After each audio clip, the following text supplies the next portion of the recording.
All right, there we go. Hello, how's everybody? So this video is on Soulchemy. Yes, the name says it all. Basically, as most of you already know, you are a living essence, a life spark of the divine, as am I. And we are in this world, which is basically an alchemy lab, so to say, or an elemental juxtaposition, dear, so that we may become refined of ourselves. If you think about life itself, actual life, spark, consciousness, feeling, atma, whatever you want to use for a better description of a word to depict what it means. But life itself, which is taking part in form, in thought, in form, in manifestation.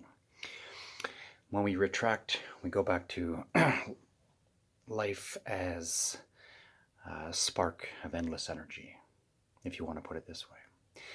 And it is not, in and of itself, necessitated to belong to anything at all, other than pure being, as they say. But interestingly enough, pure being, I guess, needs something to reflect back to itself. Otherwise, like they say, we have a boring and stagnant existence. So, in some of the secret teachings, they talk about God being the dark background.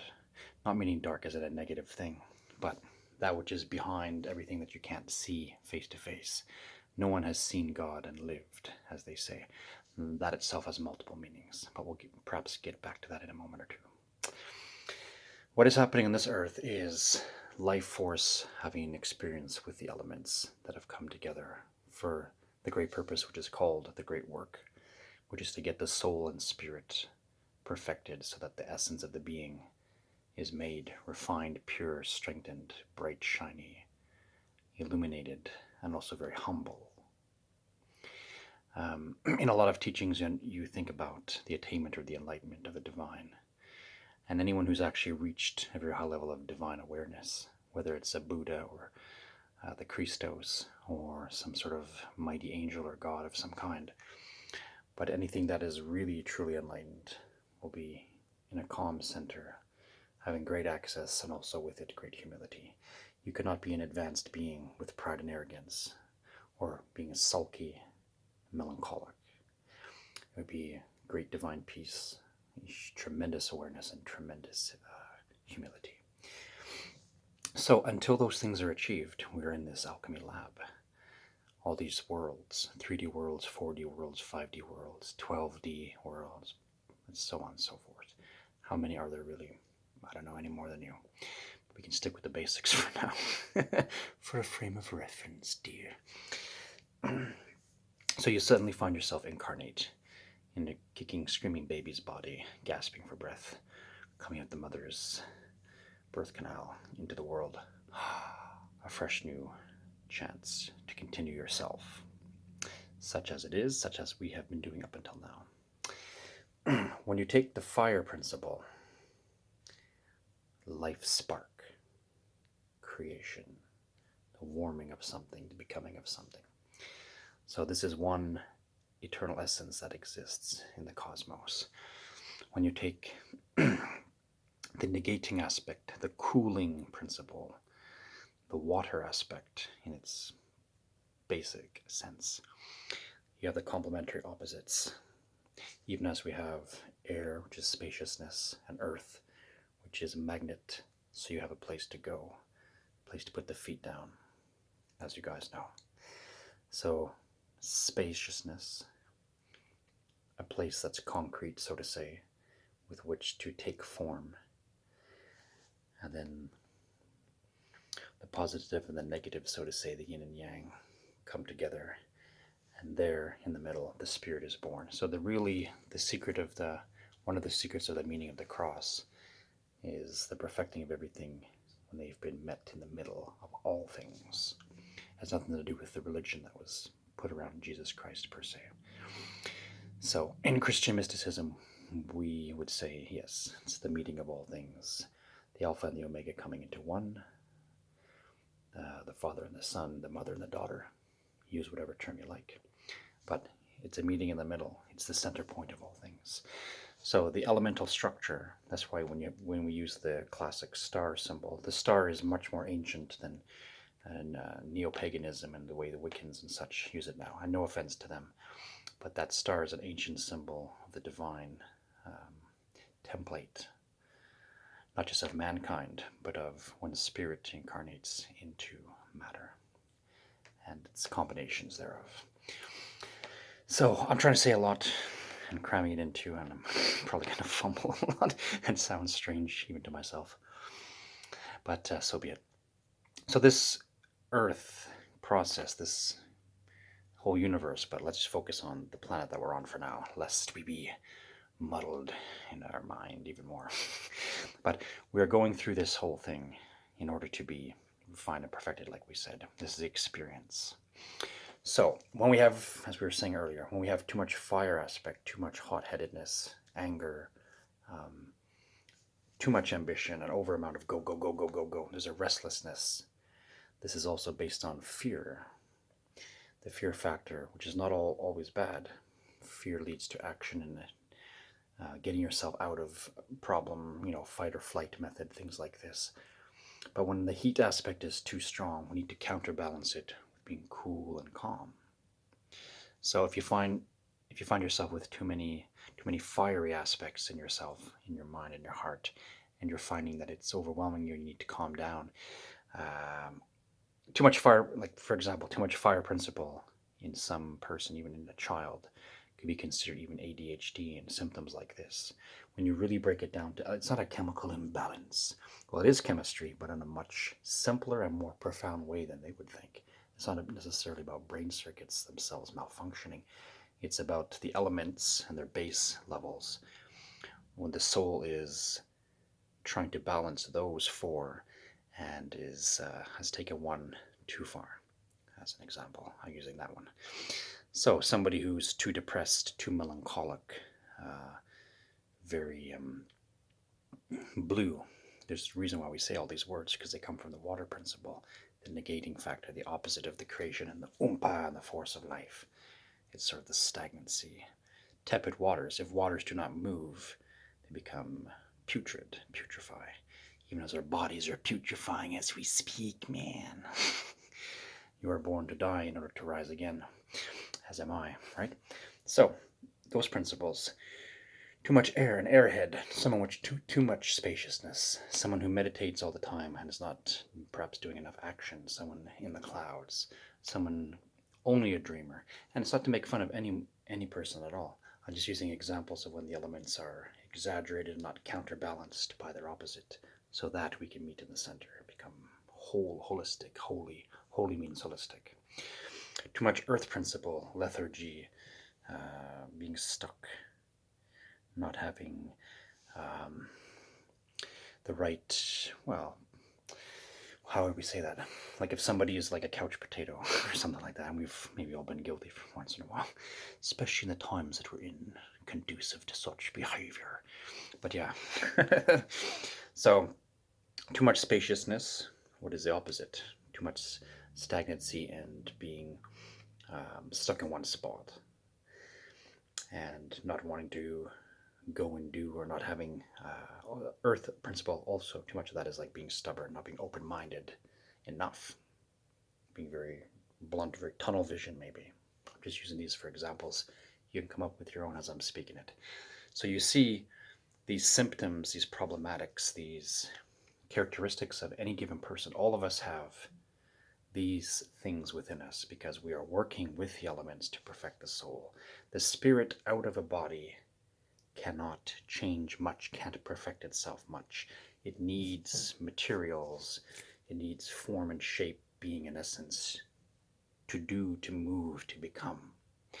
So that's why they say reincarnation as a default, the process of coming back in, playing with the elements, making something, breaking it apart, being refined even more, then doing it again and again and again. But not just some tennis game of blah. It's to achieve. That's why we like to use the pyramid structure. excuse me, nowadays the pyramid structure has a bad connotation. The bad Illuminati, man, they're gonna get you. No, the Illuminati are not bad, not the original ones. The pyramid, the ancient religion, the Egyptians, which is based on the Atlanteans, which is based on extraterrestrials and angelic forces, so the story goes, handing it down the template of the universe, or basic microcosmic things, patterns, sigils, and such that exist in the world of ideas that are accessible to any thinking conscious entity in the cosmos. In the world of ideas belonging to what we call God or the divine, the source of sources, the holy of holies, all these things exist. And the pyramid structure is basically to mean refining to a point, not necessarily to an end and you stop like that. It is a matter of achieving a climactic moment and having the grand oompa, the great work achieved, and then a complete next stage advanced towards and upon. Hither and forthwith too, my darling. So all these things, I'm saying in a funny roundabout way. I read too much, I think too much, so I don't always speak. I'm a better writer than a speaker, I always say. But you get the gist of it. When you really break things down to their base elements, literally and figuratively, then you are seeing the cooperation. You've been coerced by yourself, man. The cooperation of how this takes place. For example, I, for one, am an impatient person.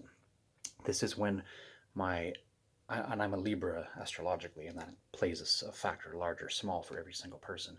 So I have a spaciousness of my mind, and then I have my fiery nature, who's very impatient in a lot of things, wants something done quickly or to move quickly in my space. And then I end up not getting something right away, the results I want, and I can lose my cool. You see how the words are actually a word play or something, but they're actually literal also as you say it. Losing your cool, you need to cool off. It sounds like a fun terminology, but it's actually the reality of it. It's like spoken, literal, fact of the matter code that's not a code at all. Fiction within the nonfiction, nonfiction within the fiction, so to say. So that's an example for me. So I'm trying to cool down and learn to slow some things down or put some more earth aspect in my spacious mind so I can focus better. There are techniques for these things too when you want to counterbalance yourself. Like you could, one of the things that I do personally, whether somebody else invented it or not, but if I find that I can't focus, my mind is just raw, I close my eyes, and I think of pure dark blackness, and I think of a single candle with a flame or just a small flame, and then I say, put my thing I need, my necessity, the thing I need to do into that flame and do it. So I must go to the store and do that, or I must do that today, I must do that, and blanking everything out, being of single purpose. So that's just an example. We all trip up with ourselves. We're all playing with the availabilities. And as humanity is developing, our chemistry lab will be growing even bigger because now we have more. We'll be having, the spirit already does. We've been to other planets, I'm sure. But more and more access, more cognizant awareness to the access of things for us. So with that, we have more fluidity, we have more vivacity, we have more chance and ideas opened up. As some people say when they do deep meditative trances and whatnot, that they see colors and things that they could barely describe, because in human earthly terms, there's not a lot of things comparable to it. But in the spirit, in the etheric, in the astral, however you'd like to put it, in the mind of minds and divine conscious states, or at least in higher states than this current human modality that we operate with on a day-to-day, the common human mind, the waking human mind. There are things, even in your dreams that you've had, probably, I'm sure, that have been quite incredible and have hinted at other and higher realities, in some cases lower and spooky ones. So in the ancient traditions, and they talk about taking even a very lost soul and transmuting it into light over time. As it is said in the Bible, I remember, I do not take pleasure in your deaths, I take pleasure in your conversions. So this is the divinity speaking to the creation. Whether you want to see God in a dogmatic sense of religion or not, but in essence it is still true. that it would even be your higher self speaking to your lower self that's going through the processes. I don't take pleasure in all your deaths, but in your conversion, in your refinement. Some of the ancient alchemist mystics have even said we can take even dead matter, refine it 12 times, and life can be found out of it, like putting a tiny life spark into minerals, which then become greater things, into plants, into animals, into humans. So playing with matter, literally playing with the clay and making something out of it, putting this breath of life, the spirit, into it, and slowly creating life in that form, in that element, in that mixture, in that admixture of the elements to create a new being. So more spirit can go through the experiences. And after having been all these things, we are absolutely a culmination, a plethora, excuse me very much, an accumulation of all we've been. That's why one of the great bardic mystics in the Celtic tradition, Taliesin, if I'm pronouncing that correctly, there's different ways to say it, I suppose, the Welsh mystic seer of the Celtic lands, Taliesin, and he said, I am hay, I am the chicken, I am the rock, I am the water, I am the wind. And he was speaking quite literally. A lot of the Hindu yogi mystics would say the same thing. Memories of impressions of having been all these things. We have even been spirit, we have even been elemental spirits in fire, in water, in air, in earth, and here and there, hither and thither, and have all these accumulative experiences. And it's being refined and focused into this divine meat machine called the human body. And the human body is a very interesting, of course, as you guys know, humbling and wonderful, glorious experience. As the Buddha had said, and I believe I agree with him completely, that the human vessel is one of the best invention creations in the cosmos to give you the ability to enlighten. Because if you were in the stage of God, or in the Hindu terms, they would say, the Devas and the Asuras. So the Devas, the gods, if they're plump and they can snap their fingers and have a golden tree appear and give them a magic apple or a candle or a music instrument or God knows what else, whatever you could think of. If everything is so easy and you wouldn't have a motivating factor to thrive, to become something more than that. Eventually that would outdo itself and become stagnant. That's why some people say heaven seems kind of boring. That kind of heaven would be boring if everything was quick and easy and la-di-da. Look at me, I'm a god. And everything's no. That would not give you the humility. You would fall like Lucifer did, getting to that point, and then, ew. But Lucifer's a light bringer, you don't understand. No, I understand. There's multiple layers of the usage of the word. And the fall in order to rise. That's a whole other subject that'll take a long time to explain, my friends.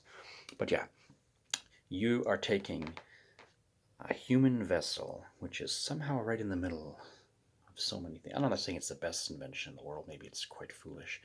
Maybe not. But it looks like a wonderful middle ground to achieve enlightenment and these processes. So you have, I find it funny too, it happens to me all the time. I have the deepest thoughts possible. I read amazing, that sounds vain, but just let me get to my little point. Deepest thoughts possible as far as what I can come up with, or what I've read from others or heard from others, going deep into the rabbit hole. Wow. Multiplicity of multi-dimensions of existence and thoughts and forms, and what if this, what if that? Ultimately, the highest level of thought goes, oh my God, what if we are God? Oh wow. In a shrunken form, so to say. All philosophies and deep things would lead to that, I would imagine. And so they have through poetry and mysticism, culture, over and over, all over the world. So that's a culmination aspect. Oh my God, I am it. I am the source. Not that everything comes from me, but the source has folded itself into me as me. In the words, oh gosh, I don't know if it was Terence McKenna, Aldous Huxley, somebody else maybe, but I like that one. You take the whole universe, put it inside a very tiny head, and fold it. And that's basically what has happened. So, you have that, these massive thoughts, this great freedom of thoughts. You're breaking off shackles, questioning authority, going to the source. If I had no reference points at all, I'm pure being. Wow. And then all of a sudden you find yourself in this physical body. You wake out of your trance, or your thought mode pattern, train of thought. And Then you have this body process of eating and digestion and evacuation and sexual inclinations and all these animal things. So the height of heights and the humbling base things of earth. So we're somewhere in the hourglass. So the truth would be to be both things. Also, like the Buddha said, you should be happy to be. If you're truly enlightened, it wouldn't matter to you if you had a body or not a body. You wouldn't change. You'd be like still super enlightened and steady, I suppose. Would you change or not? Now, contradicting what I said earlier, but I'm using a different context, man. So it does become convoluted and interesting. That's for sure. So we take these things, we look at the alchemy lab, what we're doing to ourselves over time, being refined. The universe is ever there to mirror, reflect, and assist. If you want to be melancholic and be a victim and justify things and play out this and that role, you will do it. If you want to be happy, you will do it. If you want to be a warmonger, you will do it. If you want to be a tyrant in love with big money and business, oh my God, you will do it. Doesn't mean without consequences and karmic reactions. But basically, we become what we think, what we do. And after a while, anything sort of plays itself out until you want to sort of be a balance of all things. You can't be too good and only good, although that's better than being evil. You can't be only evil. You start contradicting yourself eventually. You'll start being lonely and losing every single friend you have. Funny how that works. So you got to be, I mean, the true holiness is being the holistic, which is sort of, I'm not saying evil and good are equal in the sense of like, it doesn't matter which one you are, do what you want. But they balance each other out. You need the light and the dark. And the middle itself is actually calm. Supremely confident, supremely calm, and very, very humble. And going through these mortal experiences, eating, breathing, living, shitting, dying, doing this, all these funny things, these dramas that we have, these emotional impacts we leave on others, these deaths, these miseries, these ambitions and attainments, these failures, everything is exactly somehow perfect if it is refining us to what we must be. Not everybody wants to go to the light. They want to stay in shadows and in hiding when their conscience and subconscious have a warfare against each other, or not wishing to go past ego. You have to crumble and crush the ego so many times. We cannot see ourselves as better than anybody else. We still often live like this. Levels of self-importance. My gosh, the God of gods doesn't regard the person. Like they say, everything is naked and open. And anything we boast, not that they would, they're better than us, but the angels or the gods can kind of like giggle. What are we going to say? Oh, I'm rich for a few decades. Oh crap, it's all gone.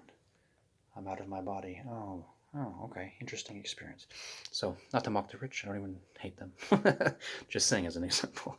Nothing we do or can be is necessarily impressive, but the point is it's all impressive, it's all wonderful, it's all interesting, it's all leading to something. And people that get stuck, gripped in the dark, attached to their anger aspect. Some of the alchemists refer to you either serve light or you serve anger. They put it basic like that. Or if you think about Star Wars, you're serving the good side or the dark side. And if you think about the dark side, it's always about anger and I gotta justify that. I must pacify my feelings. Someone else, not me, someone else will pay for it. Right? You're externalizing everything. And on the good side of things, you would internalize it to fix it, and you'd be of service to the outside world. He who is greatest among you would be the servant of all, as the Christos said. So when we come to these stages of our process and bubbling and boiling down to the minute soul gold that we're looking for, then will be our release, our freedom, our access into a whole new gamut and incredible dimensions of worlds ahead of us.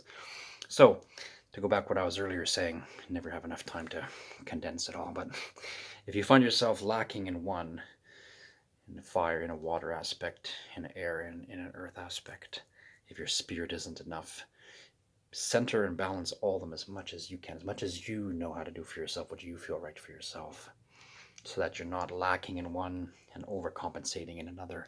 You come to the center of yourself, and this is where your work can be enhanced and quickened should you so desire. That your mercury and sulfur and salt, so to say, your light, your dark, your middle, are somehow harmonized, so to say. Your essence is being looked upon. You're actually working on it as a deliberation and saying, I am increasing myself. I'm lacking patience or I'm lacking discipline. I will literally focus on it. I will implement little tiny tasks to increase that. Or if I'm too sad or depressed, why is that? Be honest with yourself. Break it down to little tiny particles and simplify it. Really, really simplify it. Don't complicate it. Sometimes we like to complicate it, our nature. Make a huge book out of something. And if we need to do that, even that's fine, of course. Sometimes we need to say a lot in order to find out that all we were really saying was very short and concise. So whatever it takes, but that's my point. Get to the point of being concise with yourself, being direct, and assimilating all of it, and then you'll know what you need to do.